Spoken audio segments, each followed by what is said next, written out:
Hello and welcome to an Everyday Canines video. In this episode in the series on proofing round the backs, I just want to talk to you a little bit about when it is around the back and when it isn't, because this confuses people. It all comes down to the dog's perspective of where the handler is, to my opinion, and also obviously where the dog's going. So there's times when it's an obvious push round. If I'm here and the number on the jump is that side and the dog's got to go around, that is obviously a push round. The difficulty comes when it gets to softer turns. So if I'm here and I've sent the dog from this jump, now I want them to go around the back. It's a natural line for the dog to choose that back side of the wing. Do I use a round the back cue or not? Now, some people would say to me, no, because the dog isn't actually pushing around the back. They are just going to be coming and jumping slice like that, okay? I would say it is still around the back cue.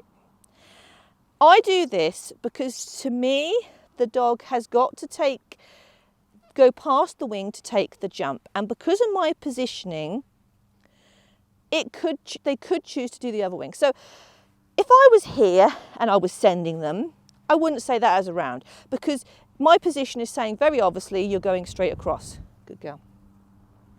But if I'm here and there is now a choice, to me, a round helps. That's why, if you looked at my previous video, I said I have that round cue. Round is perhaps a bit vaguer than a true round the back cue. What it means is you've got to go past the wing first and push away from me rather than come in. You could argue, well, the dog can come in and do that as an in-in, but that's not what I'm going to ask. My dog's understanding is if I've asked for a round, it means they've got to go to the back side of the jump compared to where I am. Okay, round, round, good girl, and push round. So you'll see me use this in a situation where there could be a jump here and the dog's coming, so the jumps here and the dog's going to come over, good girl. And you could just say, if you've got a long striding dog, you could just call that a jump. But because I know my dogs are very in tune to me and prone to turning into me, and there is a possibility they cut through, I'm going to call it a round. Now, whether you need that if you've got a really big dog that lands long, because if the dog's landed long, it might already be facing that jump. That comes as a personal choice to you when you get to that scenario and that situation. You've got to understand your dog, where your dog's going to land, and say, well, at that point, they've got no other option but to go across that jump, so I don't need to use my round cue. It is all about understanding your dogs. I've got a short striding dog. Magpie's a bit longer striding, so sometimes it's a bit more questionable with her.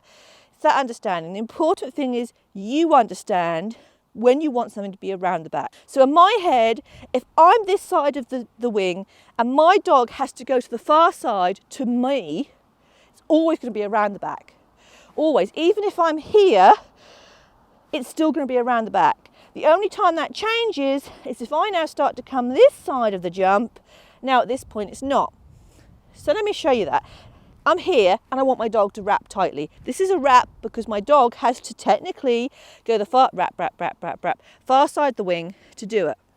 But if I'm here, it's now a loop because I'm the correct side of the ring. So now it's just my wing wrap cue. Loop, loop, loop. And I know that's like, whoa, and that makes people's brain go, whoa, I don't get it. It's understanding what you mean by your wing wrap cues and what you want them to mean. It's got to be clear. You need to be able to explain it, and if you can't explain it to someone clearly and precisely what your cue means, then the chances are your dog won't understand it.